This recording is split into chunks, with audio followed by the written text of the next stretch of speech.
Jesus is giving us a great lesson through the teaching of this parable, the parable of the sower. And listening to this parable, it applies directly in our lives. And what it seeks to do is to prompt us to have a listening heart. Remember that the Word of God is powerful, and it is a gift that enables us to live fulfilling lives.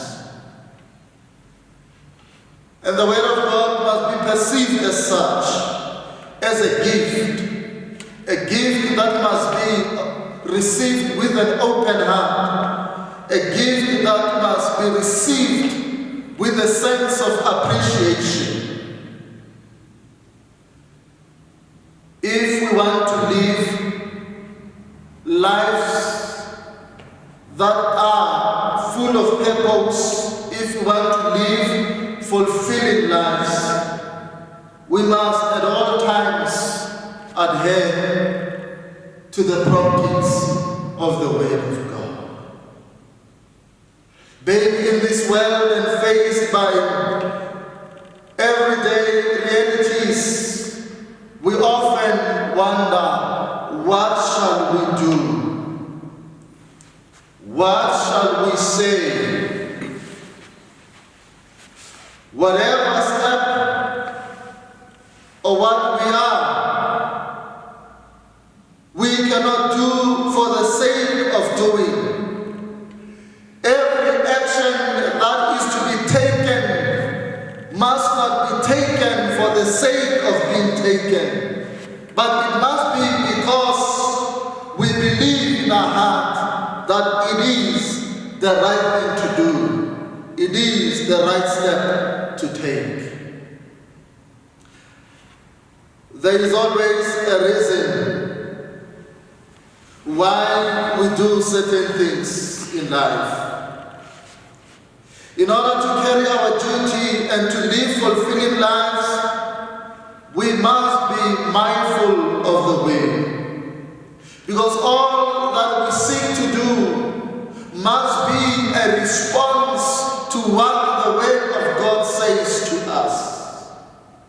We do what we do because we are responding. And we are responding to the Word of God. We are responding to the way in which God wants us to live our lives.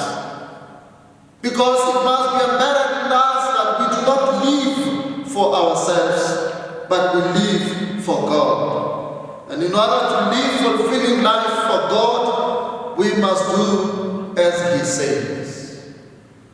Remember the words of Mary at the wedding at Cana.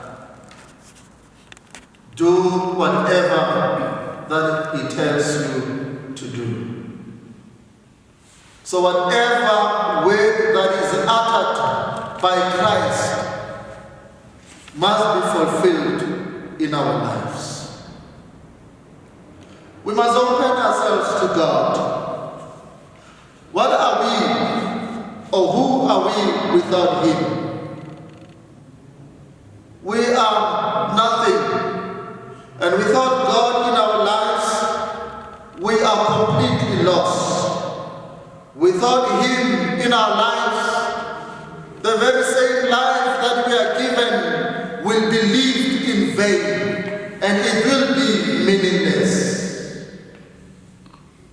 What we are all about and who we are becomes meaningful and fulfilling if we always identify with God. And we identify with Him by fulfilling and living according to His way.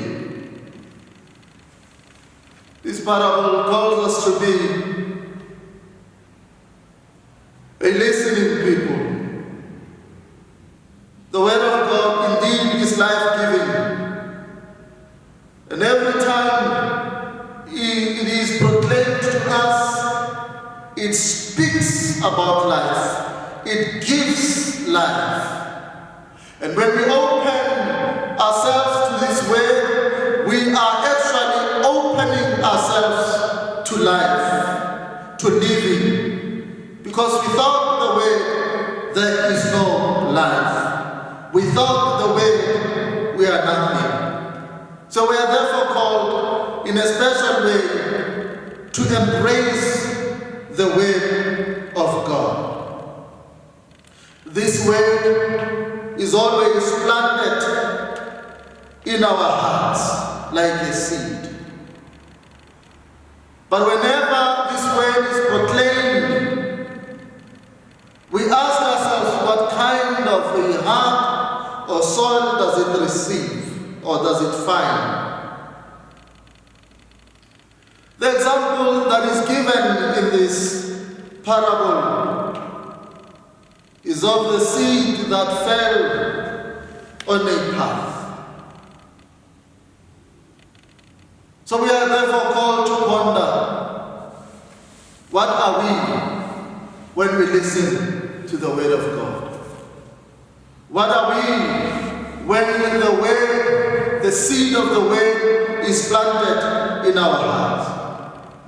Do we resemble the seed that fell on a path? Do we resemble the seed that fell on rocky ground? Do we resemble the seed that fell among thorns?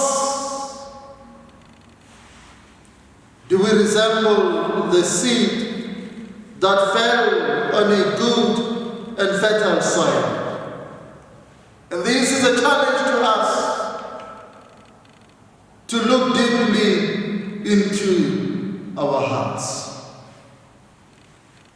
When we look at our own hearts and comparing our hearts with this parable where the seed fell, what do we see of ourselves?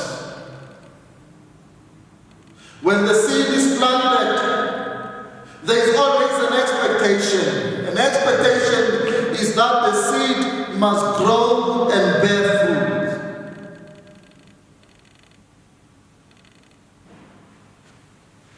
When the seed is planted in our hearts, we must therefore bear fruit. The seed of the word must prompt us to do good. It must yield in us good results. Maybe let us ponder for a moment. What kind of a heart does the word of God find in us? Look deeply into your own heart. With the 4 types that were given, what can I compare my heart with? And in comparison, whatever that I compare my heart with, it must result into a great challenge, and the challenge of doing something about what I see in my own heart. The message that is given to us, and especially when we look at the kind of the soil that we must strive to take the word of God seriously. And when we receive the word of God, it must be given its importance. It must never be a kind of a by the way. Because when we receive as a by the way thing, we will surely be taking the word of God for granted. When it comes into our hearts, it must yield results. If it is not taken seriously, if the word of God is not regarded as important in our lives, it will be lost along the way. There are those who will confuse you, those who will confuse what you have heard. When you have received the word of God, don't allow anyone or anything to confuse you. Treasure what has been planted in your heart. And what has been planted must have the depth. It must take root. Not like the seed that fell on rocky ground. As we receive the word, we must be grounded. We must be rooted in faith. Many people receive the word and they become excited. But when challenges come, they forget about the very same word that was supposed to become their strength in the time of challenges and tribulations. That is why it is important that we must at all times be rooted. The word that is planted in our hearts, it must find roots. So that when those moments come,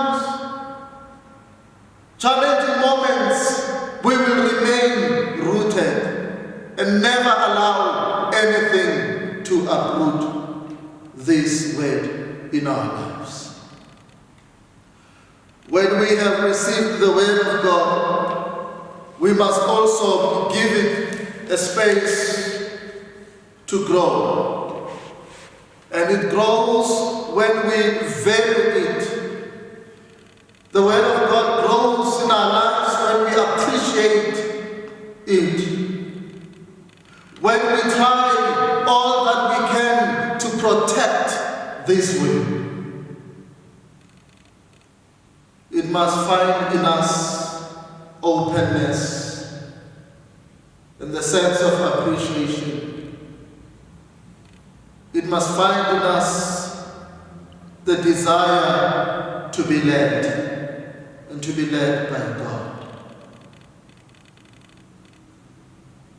We are therefore called upon to be like the fourth type,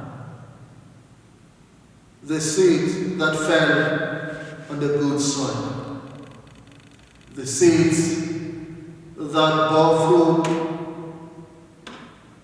the seeds that grew. Every time we listen to the word of God, let us allow it to grow and bear fruit. We are to determine what kind of soil our hearts will be as we receive the word.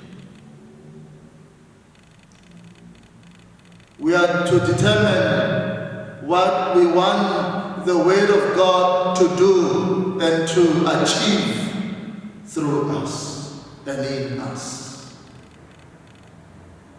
But we must allow the word of God to sustain us always. It is the same word of God that must sustain us in this trying time, in this time of uncertainty, when we are facing this great challenge of coronavirus pandemic.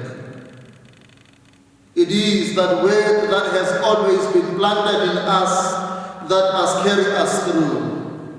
When we are busy wondering what is to become of us, when the future remains uncertain, but that word that has always been planted in us must carry us through. And it must remind us that with God, everything is possible. And we must find consolation in this way, the word of God. And especially today, strengthened by the second reading taken from the letter of St. Paul to the Romans. Brethren, I consider that the sufferings of this present time are not worth comparing with the glory that is to be revealed to us. That as we are not sure, as we are wondering, some of us, as we are a bit anxious, let us be consoled by the glory that will be revealed to us. Let us take the word of God into our hearts. Let us learn to appreciate it. It is this word that in the time like this, we will be enabled to be strong. It is the word that will enable us to persevere. It is the word of God that will instill in us hope. That even when all the messages that are coming about what might happen, the dangers that lies ahead, the word of God that we have heeded to will assure and console us. Let us always find comfort in the word.